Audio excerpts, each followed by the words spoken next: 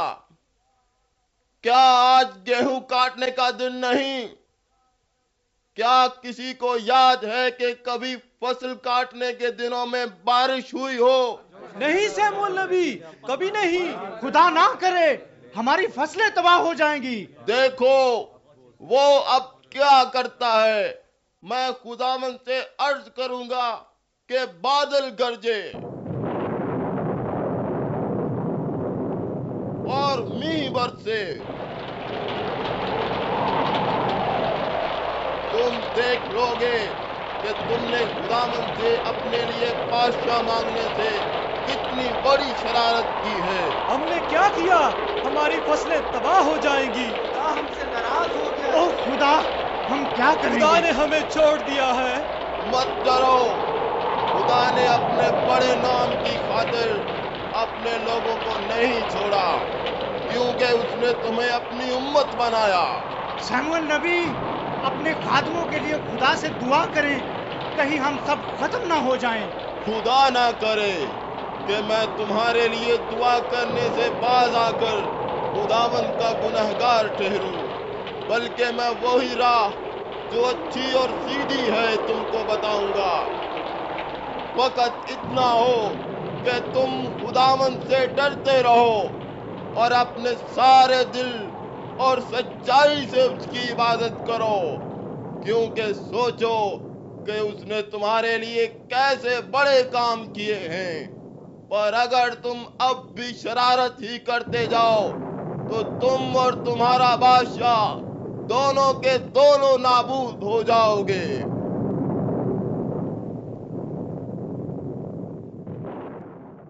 جی تو سامعین، ڈرامہ چراغ راہ سن رہے تھے ہم سب، اور جانا کہ گو کہ خدا تعالیٰ نے منظوری دے دی ہے اور بادشاہ چنا گیا ہے، لیکن چونکہ قوم نے خدا تعالیٰ کی بجائے بادشاہ پر بھروسہ کیا ہے تو اس وجہ پر خدا تعالیٰ کا غضب نازل ہوا ہے اور گیہوں کاٹنے کے موسم میں بارش ہوئی ہے۔ اور یوں ہی جب ہم بھی خدا تعالیٰ کی نافرمانی کرتے ہیں اور اپنے مقاصد میں شاید کامیاب تو ہو جائیں، لیکن ہمیں نقصان دہ نتائج کا سامنا بھی ضرور کرنا پڑتا ہے۔ سامعین، ابھی وقت ہے سلسلہ آئینہ سننے کا، اور کون سے دو کرداروں کے درمیان گفتگو ہو رہی ہے یہ اس سلسلے کو سن کر ہی جانتے ہیں۔ آئینے میں ہم ظاہری صورت دیکھتے ہیں اور باطن میں کیا ہے اس سے نا آشنا رہتے ہیں، لیکن سوچ کا آئینہ حقیقت سے آشنا کرتا ہے۔ آج آئینہ کیا دکھا رہا ہے؟ ارے انتہا پسندی، رکو، ارے کہاں جا رہی ہو؟ کہاں چلی جا رہی ہو؟ رک نہیں سکتی کیونکہ بہت جلدی میں ہوں۔ تم جب بھی ملتی ہو جلدی میں ہوتی ہو، کوئی نہ کوئی ہنگامہ برپا ہوتا ہے۔ لگتا ہے رکنا ہی پڑے گا۔ کیا کہا تم نے؟ ہنگامہ؟ یہ ہنگامہ نہیں ہے، حق کی جنگ ہے اعتدال، حق کی جنگ۔ جسے تم حق کی جنگ کہتی ہو نا، یہ دھونس بازی ہے اور یہ سراسر غلط ہے۔ غلط کیا ہے، صحیح کیا ہے، یہ اصول مجھے نہ بتاؤ، کیونکہ زندگی گزارنے کے میرے اپنے اصول ہیں۔ اپنے اصولوں کی پاسداری کے لیے معصوم لوگوں کی زندگی سے مت کھیلو۔ اعتدال بھیا، جنہیں تم معصوم سمجھ رہے ہو یہی فساد کی جڑیں ہیں۔ الٹا چور کوتوال کو ڈانٹے۔ اوے اعتدال، تم نے مجھے چور کہا؟ بس کرو، اب اگر ایک لفظ بھی منہ سے نکالا نا تو زبان کاٹ کے رکھ دوں گی میں۔ کیا زبان کاٹنے سے حقیقت چھپ جائے گی؟ انتہا پسندی، یاد رکھو ایک دن آئے گا جب وقت کا سورج اندھیرے کو روشنی میں بدل دے گا۔ میں آنے والے وقت کا انتظار نہیں کرتی، بلکہ فیصلہ موقع پر ہی کر دیتی ہوں۔ بن سوچے فیصلہ کرنے کی عادت تمہیں برباد کر دے گی۔ مجھے برباد کرنے والا کوئی سورما پیدا ہی نہیں ہوا ابھی تک۔ ات خدا کا ویر ہوتا ہے، چھوڑو یہ بیکار باتیں، میری بات مانو اور درمیانی راستہ اپنا لو۔ درمیانی راستہ؟ بزدلوں اور کمزوروں کا راستہ؟ نہیں، یہ تو دانش مندوں اور نبیوں کا راستہ ہے، جس کی منزل خوشحال زندگی ہے، جبکہ تیری زندگی کی منزل موت ہے۔ موت؟ موت سے ڈرا رہے ہو مجھے؟ موت کا کھیل تو میں ہر روز کھیلتی ہوں۔ انتہا پسندی،